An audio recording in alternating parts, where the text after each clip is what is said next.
அண்ணன் சிவா அவர்களுக்கு பேச்சாளர், எழுத்தாளர், சிறந்த நாடாளுமன்ற உறுப்பினர், இப்படி நிறைய முகங்கள் இருக்கு.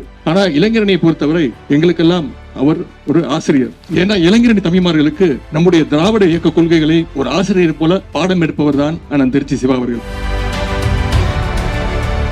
நாடெல்லாம் சுற்றினோம், ஊரெல்லாம் வந்தோம், இளைஞரணி அமைப்பை வளர்த்தோம்.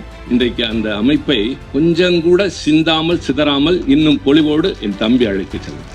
அதுதான் பரவசமாக இருக்கிறது. ஒன்றை தரலாம், ஆனால் பாதுகாக்க வேண்டும் அல்லவா? யாருக்கு பின்னால் எல்லோரும் கட்டுப்பட்டு நடக்கிறார்களோ அவன்தான் தலைவர். விரும்பப்படுகிறவர்கள் எல்லாம் அல்ல, வேடிக்கைக்காக ஆள் சேர்ப்பவர்கள் எல்லாம். அதட்டாமல் உருட்டாமல் சிரித்துக் கொண்டே எல்லோரையும் பின்னால் நடக்க வைக்கிற சாமர்த்தியம் என் தம்பிக்கு தான்.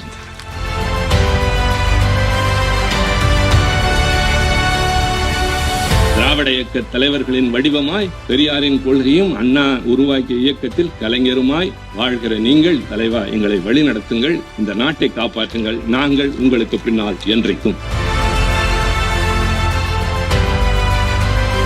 சிறையில சிவாவை பார்க்க வந்த அவர் அம்மா சொல்றார், பையன் சிறைக்கு போயிட்டதால எல்லாம் கிண்டர் பண்றாங்க, என் பையன் பிட்பாக்கெட் அடிச்சுட்டு சிறைக்கு போகல, ஒரு தலைவர் பின்னாடி போனான், நான் தான் அவனுக்கு இந்த கட்சியும் தலைவரையும் சொல்லிக் கொடுத்தேன், நான் பெற்ற 4 பிள்ளைகள்ல 1 நாட்டுக்குன்னு எல்லாருக்கிட்டையும் சொல்லிட்டேன்னு சிவாவுடைய தாயார் சொல்லி இருக்கிறார்.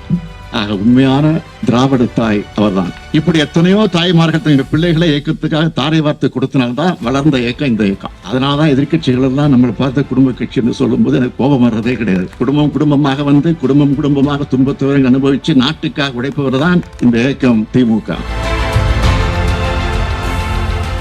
இந்த நூல்கள்ல திராவிட இயக்கத்தோட கொள்கைகள் இருக்கு, நம்முடைய தலைவருடைய வரலாறுகள் இருக்கிறது, இயக்கத்தினுடைய தியாகம் இருக்கிறது. மொத்தத்துல கழகத்தினர் எப்படி பேசணும், எப்படி எழுதணும், எப்படி வாதிடணும், எப்படி பதில் சொல்லணும் என்று வழிகாட்டக்கூடிய புத்தகங்களாக இவற்றை திருச்சி சிவா அவர்கள் உருவாக்கி கொடுத்திருக்கிறார். நாங்கெல்லாம் இயக்கத்துக்குள்ள அடி எடுத்து வச்சப்போ அந்த காலத்துல நம்ம இப்படி இன எதிரிகள் பொய்களையும் வதந்திகளையும் புறப்பிட்டு தான் இருந்தாங்க.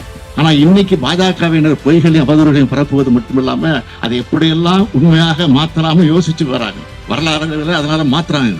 அவற்றை உடைத்தெறியக்கூடிய இன்னும் ஏராளமான திருச்சி சிவாக்கள் இந்த நாட்டுக்கு தேவை, இந்த இயக்கத்துக்கு தேவை. இந்த நூல்கள் மாதிரி இன்னும் பல புத்தகங்கள் தேவை.